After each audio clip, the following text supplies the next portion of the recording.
여러분들 기도해 주셔서 몇 주간의 여행을 잘 마쳤습니다. 특별히 이제 여기서 떠나서 태국으로 가서 태국에서 우리 김칠백 장로님 그 모든 훈련 받으시는 것도 이렇게 보고, 그곳에 계시는 또 많은 우리 선교사님들과 같이 좋은 교제 나눌 수 있는 시간 갖고, 같이 또 연결해서 또 같은 선교회에서 같이 합력해서 또 역할을 할 수 있도록 좋은 그 모임들을 이렇게 같이 나눌 수 있어서 감사를 드립니다. 그리고 또 저희 교회 장로님 아드님이 또 이렇게 달려오셔서 또 맛있는 또 저녁도 사주시고, 그래서 또 이렇게 좋은 즐거운 시간도 또 태국에서 보낼 수가 있었습니다. 태국에서 일정을 마치고 한국에 돌아와서 좀 몇 군데서 제 목 치료 때문에 좀 시간을 좀 보내다가 사이판의 40주년 기념 성회로 들어가게 됐는데, 한 3년 전에 태풍 때문에 많은 피해들이 있었는데 아직도 다 복구가 안 됐는데, 또 작년에 또 큰 태풍이 왔었죠. 카테고리 5 태풍이 왔기 때문에 한 280km 정도 시속되는 그런 큰 태풍 때문에 굉장히 그 피해가 많았는데, 보통 태풍들은 한 2-3시간 이렇게 머물다가 떠나고 그래도 큰 피해를 입는데, 8시간, 10시간 정도 되는 그 긴 시간 동안에 태풍이 머물러서 또 많은 식구들이 화장실에 다 모여서, 화장실 안에 이렇게 제일 그 창문이 적으니까요, 거기 모여서 이렇게 온 식구들이 덜 떨면서 그래서 지냈던 그런 이야기들을 들을 때마다 좀 안타까웠습니다. 돌아다녀 보니까 공립학교 중에는 아직도 보수가 안 된 데가 많이 있어 갖고요, 미군들이 쓰던 텐트들을 그 이제 거리에다가 쳐놓고, 그래서 이렇게 큰 들녘 같은데 텐트 촌에서 아이들이 공부를 하는 그런 모습도 보았습니다. 교회가 있는 자리는 피해는 다행히 큰 피해는 아니었기 때문에 금방 보수를 하고, 그리고 이제 교회는 정상적으로 예배를 드릴 수 있게 되었는데, 그런 어려움 속에서인지 정말 오랜만에 또 만나서인지 정말 주님 안에서 말씀으로 좋은 교제를 나누고 회복하고 서로 위로하고 위로받고, 그래서 믿음의 또 새로운 도전을 받는 좋은 은혜의 시간들을 가지고 그리고 돌아올 수 있게 되었습니다. 각 집회를 할 때마다 우리 성도님들의 기도와 또 마음의 그 성원들이 얼마나 큰지를 느낄 수 있었고, 그래서 온 성도들이 다 감격하고 기쁨으로 주님께 찬양하는 귀한 시간들을 가질 수가 있었습니다. 그리고 한국에 돌아와서 그 다음날 총신대학교 채플에 가서 예배 인도를 하고, 그리고 그 다음날 미국으로 돌아와서 이제 이곳에 서게 되었습니다. 미국을 들어오면서 제 아내가 그러더라고요. 미국이 좋다 그러고 들어왔어요. 그랬는데 집에 들어오더니 집이 더 좋다 그러더라고요. 그랬는데 교회를 왔어요. 그랬더니 교회가 진짜 좋다 그러더라고요. 제가 좀 찔렸어요. 같이 다니면서 잘 못해줘 갖고 그래서 그렇게 느낀 거 아닌가 싶었는데, 사실 저도 그래요. 저 미국이 좋았고 또 집이 좋았고 교회 오니까 너무너무 좋았습니다. 왜냐하면 물론 주님은 어디든지 다 계시는데 믿음의 아름다운 교제를 나눌 수 있는 여러분들이 함께 하고 있고 또 사랑으로 서로 교제하고 있으니까 얼마나 마음이 푸근하고 좋은지 모릅니다. 우리가 서로 만날 때마다 이런 기쁨과 감격으로 서로에게 감동을 주는 이런 좋은 만남을 이어나가게 되시기를 예수님의 이름으로 축복합니다. 오늘도 이렇게 하나님께서 말씀을 통해서 역사하실 거 기대하면서 말씀을 준비하는 중에 제목을 기다리시는 예수님이라고 잡으려고 하다가, 그냥 예수님이 우리를 그냥 기다리시는 게 아니라 무엇 때문에 기다리시는가, 이것을 좀 제목에다가 연결을 해야 되겠다 싶어서 회개하기를 기다리시는 예수님. 그러니까 우리가 멋지게 지내는 것보다 더 귀하고 복된 것은 우리가 돌이켜 회개하는 모습을 가질 때 하나님이 가장 기뻐하신다. 그래서 예수님은 지금도 우리를 회개하도록 성령으로 역사하시며 기다리신다 하는 것을 말씀을 통해서 한번 같이 나누었으면 좋겠습니다. 우리가 살고 있는 이 세상은 치열한 경쟁의 사회입니다. 그래서 어느 곳을 가든지, 뭐 미국에 있을 때도 마찬가지였지만 한국에 가고 태국에 가고 사이판에 갔을 때도 항상 경쟁 속에서 치열하게 분주한 움직임을 갖는 것들을 보게 됩니다. 한 발이라도 더 앞서기를 원하고 하나라도 더 많이 갖고 조금이라도 더 높아지기를 원하는 이런 마음들 때문에 다 열심히 살아가고 있습니다. 그런데 그런 경쟁 속에서 진짜 우리에게 필요한 건 뭘까요? 어떻게 보면 실력이 필요하죠. 그래야 앞서니까 실력만 갖고는 우리의 진정한 필요를 채울 수가 없습니다. 우리가 서로 신뢰하며 사는 일들이 필요한 것입니다. 내가 누군가에게 존중받을 수 있는 사회, 그리고 다른 사람들에게 선행을 베풀고 또 다른 사람들을 도와주면서 서로 격려할 수 있는 아름다운 이런 공동체, 그 공동체 안에 잘 정돈된 질서가 있고 그래서 서로가 아름답게 연결되어져 가는 이 하나된 모습을 갖고 산다고 하면 어떤 어려움 속에서도 금방 모든 것들을 극복하고 또 모든 것들을 아름답게 변화시켜 나갈 수 있는 놀라운 능력을 우리가 소유할 수 있게 됩니다. 그렇지만 서로 불목하고 서로 경쟁하는 가운데 짓밟고 무너뜨리려고 하는 이런 일들이 팽배해져 있는 이 사회 속에서는 많은 것들을 갖고 있어도 의미가 없어지게 되고 결국은 언제 뺏길지 모르고 언제 놓칠지 모르니까 더 많이 갖고 더 높아져야 되는 더 심한 경쟁으로 함께 불안해하면서 두려움 속에서 삶을 영위해 갈 수밖에 없게 되는 것입니다. 오늘 예수님께서 제자들을 직접 부르시고 제자들에게 능력을 보여주실 뿐만 아니라 제자들 손에 능력도 쥐어주셨습니다. 직접 나가서 병도 고치고 귀신도 쫓아내고 복음의 그 귀한 능력을 체험할 수 있게 하셨는데도 불구하고 여전히 제자들은 하나님의 나라도 경험하지 못하고 하나님의 역사도 바라보지 못하는 가운데 무능하게 무기력하게 삶이 끌려가면서 두려움 속에서 나날을 보내게 됩니다. 무엇 때문에 그렇게 불안한 삶을 살 수밖에 없게 되는 거죠? 왜 이렇게 변화되지 않는 거죠? Why nothing change? 왜 아무것도 변하지 않는가? 제자들이 원래 무식한 사람이었기 때문에 그렇습니까? 제자들은 용기가 없는 비겁한 사람들이기 때문에 그렇습니까? 아니면 기도하지 않고 예수님 기도하실 때 잠이나 쿨쿨 자는 이런 게으른 사람들이기 때문에 그렇습니까? 그런데 안타까운 건요, 그런 질문이 동일하게 우리에게도 나타나게 됩니다. 이렇게 열심히 살아보려고 하고 나름대로 최선의 노력을 하고 있는데 왜 내 인생에는 새로운 역사가 일어나고 있지 않는가? 새로운 변화가, 새로운 삶의 전기가 이루어지지 않는가? 이런 안타까움을 가지며 우리가 계속 반복적으로 삶을 살아가고 있습니다.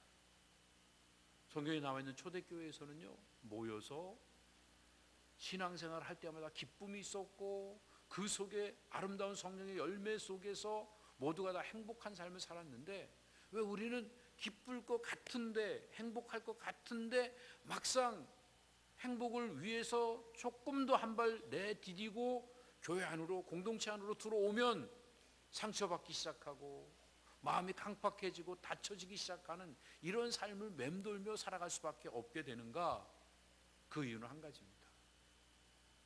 초대교회는요, 하나님의 말씀에 도전이 되면 그 즉시 자기 자신을 깨트리고 회개하면서 하나님 앞에 헌신하는 구체적인 삶을 살았습니다.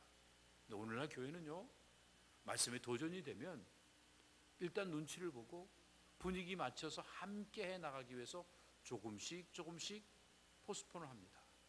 연기해 놨던 것들이 세월이 지나면서 무뎌지고 잊혀져 가게 되니까 그렇게 수없이 많은 은혜를 받고 도전을 받았는데도 삶의 변화는 아무것도 일어나지 않는 안타까운 자리에 머물게 되는 것을 보게 됩니다.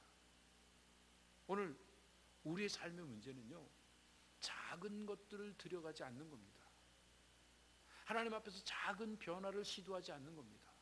말씀에 감동이 되어질 때마다 하나님 앞에 돌이켜 회개하고 내가 죄인임을 고백하고 그래서 순간순간 하나님 앞에 나 자신을 바꿔나가는 작은 순종의 드림을 해나가면 어느덧 내 자신이 내 삶 전체를 하나님 앞에 온전히 헌신할 수 있는 순종의 자리로 나아갈 수 있게 되는데 작은 것들을 미루다 보니까 언젠가 공산당이 와서 너 예수 믿을래? 아니면 총 맞아 죽을래? 그럼 그때 순교할 생각만 하고 있지, 순간순간 비즈니스 현장에서, 가정의 현장에서, 또 우리 형제 자매들의 교제 현장 속에서 내가 죽고 다른 사람 살리는, 내 삶을 내려놓고 다른 사람을 높이는 이런 일들에는 익숙해지지 않아가는 안타까운 모습이 점점 만연되고 있습니다. 100% 나 자신만을 위해 살던 사람이 이제는 조금씩 바뀌어야 됩니다. 1%라도 주님을 위해서 들여가기 시작하면 어느덧 1%가 2%가 되어지고, 그래서 점점 하나님의 은혜 속에서 나 자신을 전체로 드리는데 그것도 기쁨으로 드릴 수 있는 이런 삶을 살게 되는 것입니다. 예수님께서는 이런 일을 위해서 누가복음 12장에서도요 마지막 부분에 회개를 촉구하셨는데 13장에 넘어오면서 또다시 심판을 앞에 놓고 있는 우리가 해야 될 일은 회개하는 일인 것을 말씀하십니다. 회개하지 않으면 반드시 찍혀 멸망하게 될 것이라는 이 경고의 말씀을 주고 계신 것입니다. 유대인들 당시에는요, 불행한 개인의 삶의 현장에 일어나는 모든 일들은 업보라고 생각을 했어요. 인과응보라고 생각했어요. 뭔가 잘못한 게 있으니까 가정이 어렵고 개인적으로 사업이 안 되고 또 몸에 질병이 있고 문제가 발생되는 거다, 이렇게 생각을 했던 건데, 예수님은 지금 어려움을 당하고 지금 고난 가운데 그 지금 재난 속에 있는 사람들만 죄인이 아니고 우리 모두가 죄인인 것을 일깨워 주기를 원하셨던 것입니다. 그래서 예수님의 원하시는 목표는 무엇이냐면 누군가가 어려운 재난을 당할 때 그것을 비난하는 이런 모습을 갖는 것이 아니라 누군가의 그 어려움을 함께 나누면서 내 자신을 성찰해가는 삶을 살기를 간절히 원하셨던 것입니다. 그래서 우리에게 요구하시는 것은 어려운 삶의 현장 속에서 우리는 회개의 기회를 놓치지 말고 살라고 하는 이런 도전을 주십니다. 오늘 본문에 있는 내용을 보면 예수님께서 말씀을 하실 때 두어 사람이 예수님께 와갖고 시비를 겁니다. 무슨 시비를 거냐 하면, 자, 지금 여기에 갈릴리 사람들이 뭔가 반역을 하다가 빌라도에게 처형을 당해서 그 처형당한 사람의 피가 제물에 섞여서 제단에 뿌려지게 됐는데, 이런 엄청난 이 모욕된 사건이 일어났는데 이게 빌라도가 잘못한 거냐 아니면 갈릴리 사람들의 그 반역한 것들이 잘못된 거냐, 이것을 예수님께 따지고 오는 이런 사람들을 보게 됩니다. 그때 마침 이렇게 시작하고 있는 이 본문에 있는 내용들은요, 여기에 뭔가 새로운 사건이 있을 것을 이미 암시하고 있는 것입니다. 그래서 그때라고 하는 그 때가 역경 명사로서 어떤 면에서 보면 예수님은 말씀을 하시는데 그 말씀을 들으려고 하지 않고 이 유대인들은 자기의 원함으로 예수님을 올무로 얽어매기 위해서 동시에 오고 있는 이 모습을 말하고 있습니다. 오늘 우리도 하나님의 말씀을 들으면서 말씀에 나를 깨트리고 변화시켜 나가려고 하는 게 아니라 내가 하고 있는 일들에 도장 찍기 위해서 말씀을 들춰내고 말씀을 접목시키는 이런 안타까운 일들이 우리에게 없는가를 점검해야 합니다. 내가 내 이기와 욕심을 부리며 살아가고 있는 것을 하나님의 말씀으로 인준을 받으면 편안하게 내가 이기적인 삶을 살아갈 수 있게 되니까 그 일들을 위해서 도장을 받으려고 하는 이런 삶이 유대인들에게도 계속 있었던 것들을 보게 됩니다. 그래서 유대인들은 왜 예수님께 이 시비를 거냐 하면 빌라도가 이런 못된 짓을 하고 있는데 가만둘 수 있느냐, 그러니까 예수님 빨리 일어나서 이 로마에 대항하는 세력을 좀 모았으면 좋겠다. 그래서 우리 좀 이제 새로운 독립을 좀 이루어보자. 뭔가 이 시대적으로 뭔가가 새롭게 깨어나야 되지 않겠냐, 예수님 빨리 제발 좀 일어나십시오 라는 차원에서 접근을 하고 있는 이런 모습을 보게 됩니다. 그때 예수님 말씀하시기를 너희는 이 갈릴리 사람들이 이같이 해받음으로써 다른 모든 갈릴리 사람들보다 더 죄가 많기 때문에 이렇게 징계를 받고 저주를 받은 자리에 서 있는 것이라고 생각하고 있느냐? 너희에게 말한다. 아니다. 너희도 만일 회개치 않으면 이렇게 비슷한 일을 당하게 될 것이다. 이런 말씀을 하신 내용을 보게 됩니다. 여기서 모든 갈릴리 사람보다 죄가 더 있는 줄 아냐니 더라고 하는 이 파라라고 하는 소유격 전치사는요, 이 비교를 위해서 쓰여 놓습니다. 지금 처형을 당해서 피가 뿌려진 갈릴리 사람들과 멀쩡하게 살아있는 갈릴리 사람들이 비교되고 있습니다. 그런데 비교될 때 일반적으로 처형을 당한 사람들은 죄를 지은 사람들이고 멀쩡한 사람들은 의인이라고 생각할지 모르지만 예수님의 눈에는 동일하게 죄인이라는 겁니다. 우리 모두가 다 죄를 지었기 때문에 그래서 그 죄 가운데 우리가 해야 될 일은 빨리 죄에서 돌이켜 회개하는 모습을 갖는 것입니다. 이 기회를 놓치지 말라고 예수님께서는 또 다른 도전을 주시면서 경고를 하고 계시는데, 또 다른 실례가 무엇이냐면 실로암의 망대가 무너져 치어 죽은 사람이 18명이라고 하는 것입니다.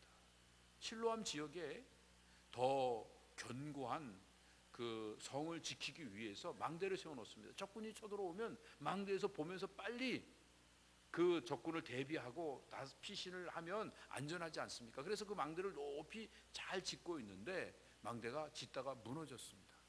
그래서 18명이나 거기서 치어 죽게 되었습니다. 그 사람들은 죄를 지었기 때문에 죽은 거냐? 그 당시 여기서 죄를 졌다는 그 죄가 빚을 졌다는 개념하고 이렇게 똑같이 연결되어진데, 왜 그러냐면 빌라도가 이 망대를 세우는 일들을 국고에서 해야 되는데, 국고는 자기가 그거는 확인되지 않은 거니까 제가 얘기하면 안 될 것 같아요. 자기가 그렇게 개인적으로 착박했을지도 모르고, 그거는 확인한 건 아니니까요. 그리고 이 성전에서 세를 받아놓은 것, 성전세로 받아놓은 것들을 갖다가 그 일한 사람들의 임금을 주었던 것입니다. 그러니까 그 망대를 세우기 위해서 일한 사람들이, 그들은 물론 빌라도에게 임금을 받았지만 그 돈은 성전에서 쓰는 돈을 밖에서 받았기 때문에 돈 받은 것만으로도, 임금을 받은 것만으로도 죄가 되는 것입니다. 그래서 그 죄를 졌기 때문에 그들은 하나님의 성전의 돈을 갖다가 착복해서 그들은 멸망을 당한 거다, 이렇게 생각을 할 수 있는데, 그런데 그 사람들만 죄를 진 게 아니라 성전세를 안 낸 사람들도 다 죄를 진 것이고, 또 성전세를 냈다 할지라도 하나님 앞에서 우리 모두가 다 죄인인 거다 하는 이 사실을 말씀하시면서 너에게 이르노니 아니라 너희도 만일 회개치 아니하면 다 이와 같이 망하리라 말씀하십니다. 앞부분에 3절에 있던 이와 같이라고 하는 것은 비슷한 방식으로 망한다는 거고, 여기서 5절에서 이와 같이라고 하는 것은 동일하게 망한다는 겁니다. 그러니까 방법적으로는 다를지만 망하는 건 반드시 망한다는 겁니다. 누가? 회개하지 않는 사람이. 그러면서 또 다른 비유를 가지고 설명을 해주시는데, 예수님이 비유로 설명하셨던 이유는 한 가지입니다.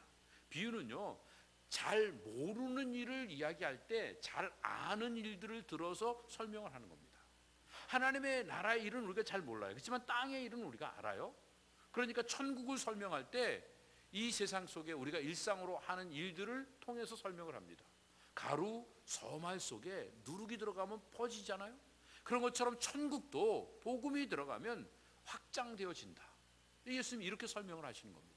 그러니까 여기서 있는 일들도 하나님의 나라의 일들, 우리가 영적으로 언제 심판을 받는 그 일들은 이 과수원에 일어나는 일들과 동일하다는 것을 여기서 예수님께서 말씀하고 계십니다. 여기 내용을 본다고 하면요, 어떤 사람이 포도원에다가 무화과 나무를 심었습니다. 여러분 옛날에 과수원 해보신 분들은 알겠지만 과수를 심다 보면 과수가 비는 데가 생기게 됩니다.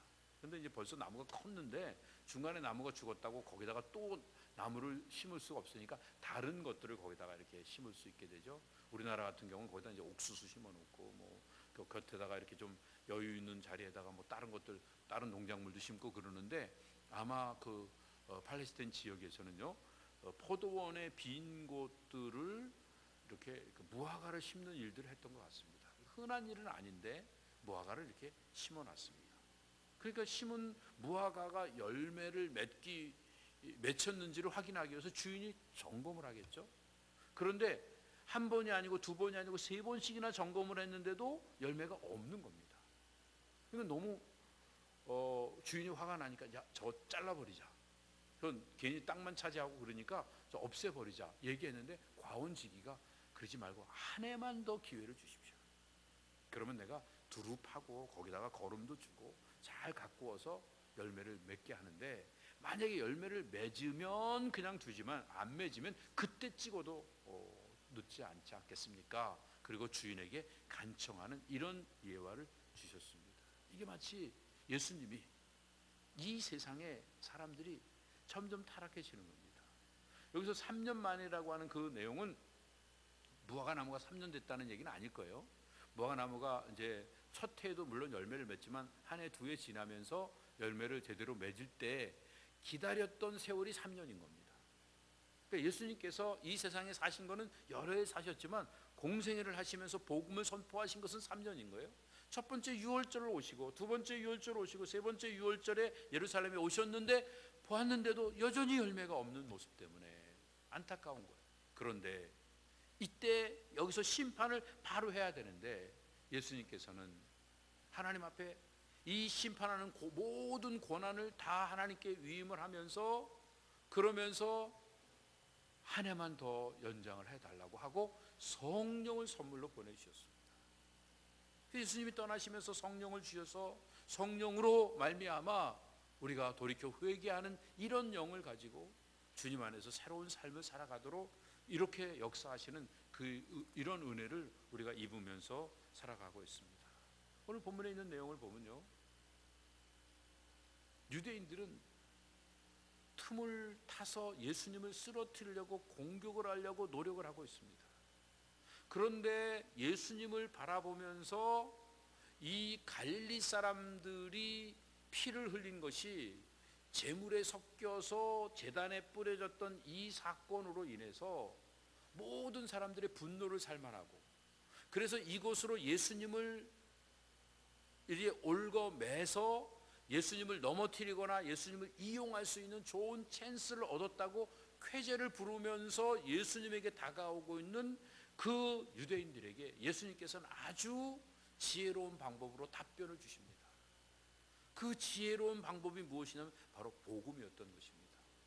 여러분, 만약에 갈릴리 사람들을 죽이고 그 희생을 갖다가 제물에 뿌렸던 빌라도를 욕을 했다 그러면 로마법에 저촉이 돼서 예수님 잡혀가셔야 됩니다.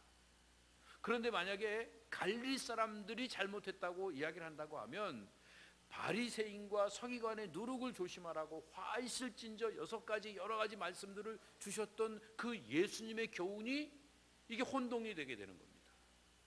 그러니까 예수님의 진리의 말씀이 혼동이 되든지 자기가 말한 거를 자기가 무너뜨리든지 아니면 잡혀가든지, 그러니까 이거는 빠져나올 수 없는 구멍이다 이렇게 생각을 하고 접근을 했는데 예수님께서는 누가 잘했는가를 판단하는 일이 우리가 해야 될 일이 아니고, 누군가가 재난을 당하고 누군가가 고난을 당하고 누군가가 희생을 하게 됐을 때 그걸 보면서 우리 스스로가 자기를 성찰해서 회개의 기회를 놓치지 않는 것이, 이것이 우리가 해야 될 일이다.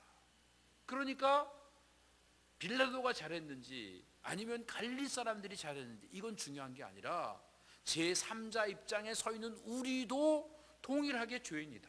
그래서 하나님 앞에 빨리 회개하라. 회개의 기회를 놓쳐버리면 우리도 찍혀서 똑같이 멸망하게 될 것이다. 이 사실을 예수님께서 말씀하고 있는 것입니다. 이런 차원에서 우리가 지금 해야 될 일은 어떤 사건을 만났을 때 우리 중에 어렵고 힘든 사람, 또 때로는 부족하고 잘못하고 엉터리 같은 사람들을 볼 때 그 사람들을 정죄하고 비판하고 잘라내는 일들을 하는 것이 우선이 아니라 먼저 자기를 돌아보고 스스로 자기의 죄를 인정하고 고백하면서 하나님 앞에 나아가는 일들이 필요한 것입니다.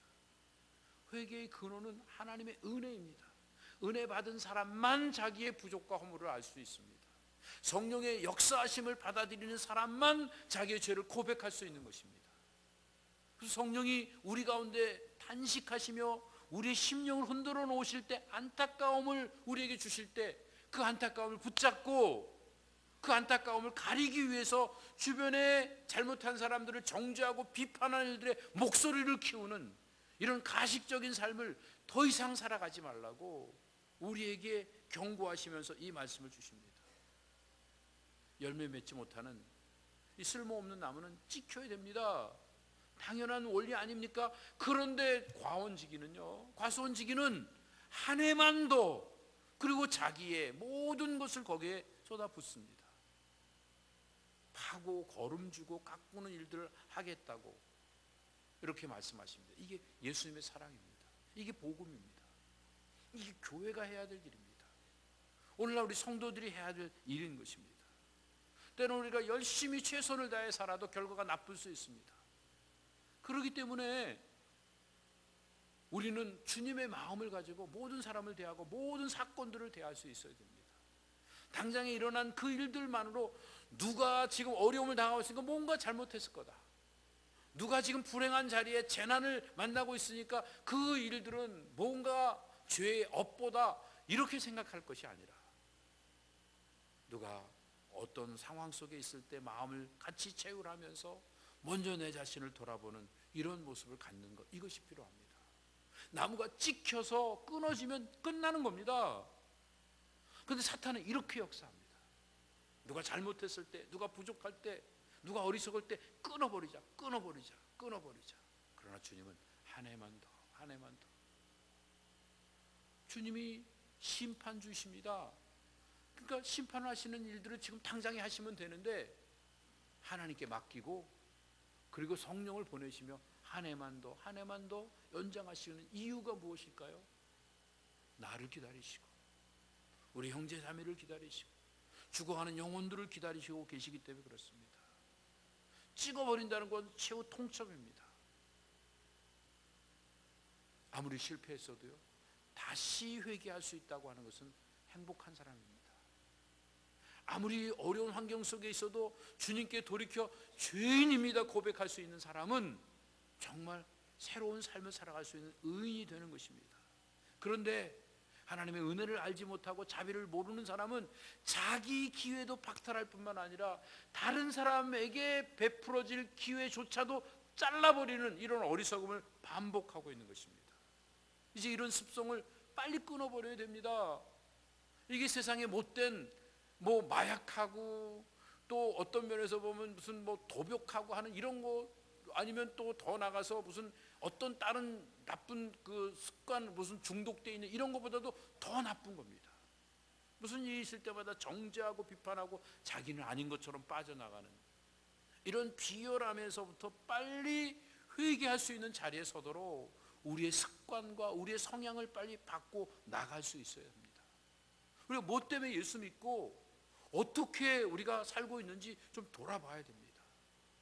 예수님 믿는다고 하면 성령의 역사를 거절하고 있고 하나님의 말씀을 도저히 받아들이지 못하는 가운데 무딘 상태로 살고 있으면 정말 우리 안에 생명이 있는가, 우리 자신을 돌아볼 필요가 있는 것입니다.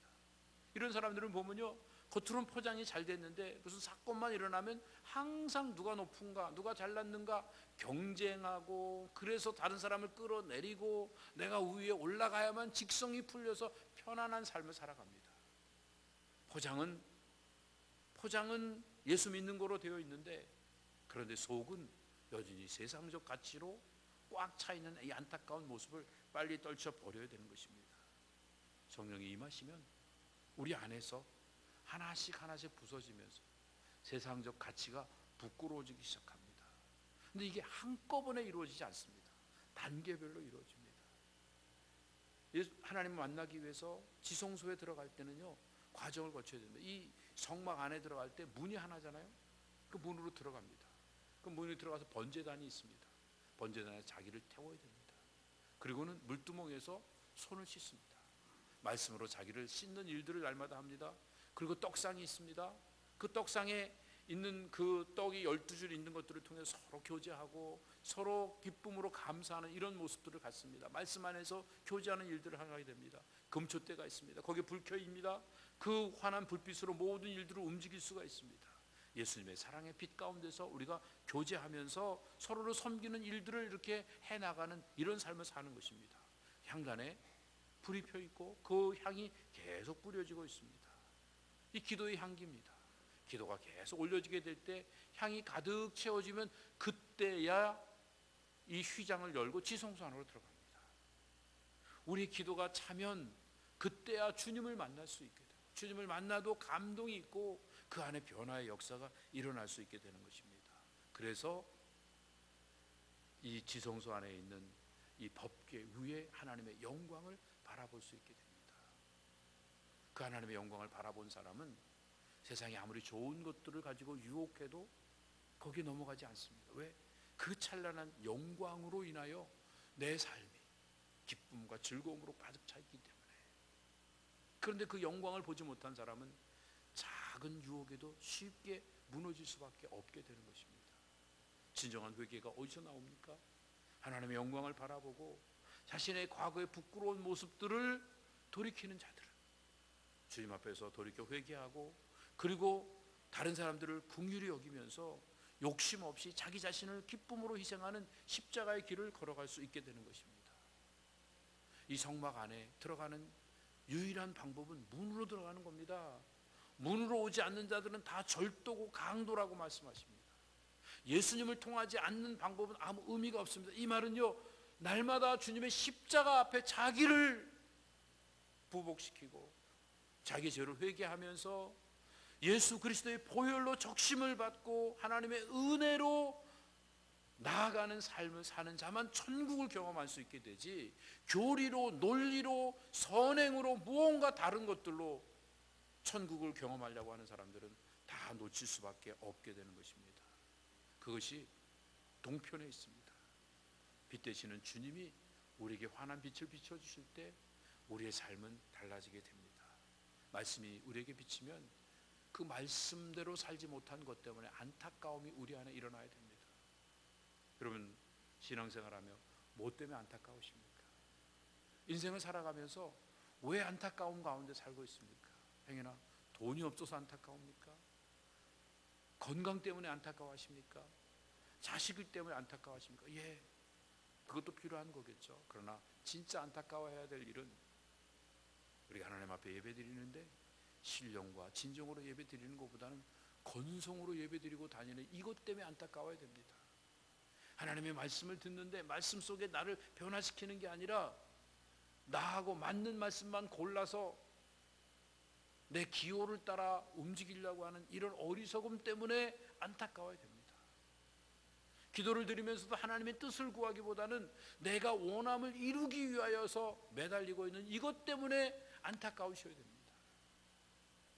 하나님이 주신 그 모든 물질을 하나님 앞에 온전히 드릴 수 있고, 그래서 11조를 기쁨으로 드릴 수 있어야 되는데 물질이 생각보다 조금 많이 한꺼번에 주어지게 되면 그거 가지고 내가 이걸 11조 드려야 되나 말아야 되나 갈등하고 있는 이 모습 때문에 내가 안타까워야 됩니다. 아직도 내가 누군가 나를 미워하고 나에게 방해가 되면 그 사람을 미워하고 그 사람을 제거하려고 하는 이 어리석음이 순간순간 번뜩번뜩 생각나는 것 때문에 속상하고 안타까워서 주님 앞에 회개할 수 있어야 됩니다. 악은 모양이라도 버리라고 그랬는데 악한 생각이 나도 모르게 문득문득 생각나는 이런 것들 때문에 하나님 안타까워서 주여 나를 불쌍히 여겨주시옵소서 돌이켜 회개하는 이런 일들이 있어야 되는데, 세상에 썩을 것 없어도 괜찮은 것들 때문에 안타까워하고 속상해하고 힘들어하면서 거기에 끌려다니는 인생을 살고 있다고 하면 우리는 여전히 이 세상 속에 끌려다니는 삶을 살고 세상을 다스리는 권세를 누릴 수 없게 되는 것입니다. 어떻게 하면 하나님의 말씀이 비춰질 때 온전한 안타까움을 가지고 진정한 회개를 드리며 주님 앞에 나아갈 수 있을지, 우리 모두가 다 성령님의 인도하심 속에서 작은 도전이 올 때마다 하나님 앞에 나를 깨트리는 진정한 회개를 드림으로 인하여서 은혜의 보좌 앞에 담대히 나갈 수 있는 이런 성도들이 되었으면 좋겠습니다. 이런 믿음을 가지고 주님 앞에 나가기 위해서 오늘도 성령이여 강림하사 애통하고 회개할 마음 주셔서 누군가가 어렵고 힘들 때 정죄하고 비판하기보다는 함께 기도하면서 먼저 내 자신을 돌아보고 성찰하고 회개하는 이런 삶을 살아서 우리의 가는 곳마다 천국을 만들고 하나님의 나라의 영광을 바라보기에 세상의 헛된 것들에 우리의 마음과 생각을 뺏기지 않고 살아갈 수 있는 우리 배단위 모든 성도들 다 되시기를 예수님의 이름으로 축복합니다. 주님 감사합니다. 주신 말씀 붙잡고 믿음으로 승리할 수 있도록 성령님 우리에게 애통하고 회개할 마음 주시고 작은 일 하나하나에 나를 부속할 때마다 천국을 경험할 수 있게 하시고 천국을 경험한 만큼 이 땅에 그리스도의 증인된 삶을 살아갈 수 있는 우리 모두가 다 되도록 함께하여 주시옵소서. 예수님의 이름으로 감사하며 기도드립니다. 아멘.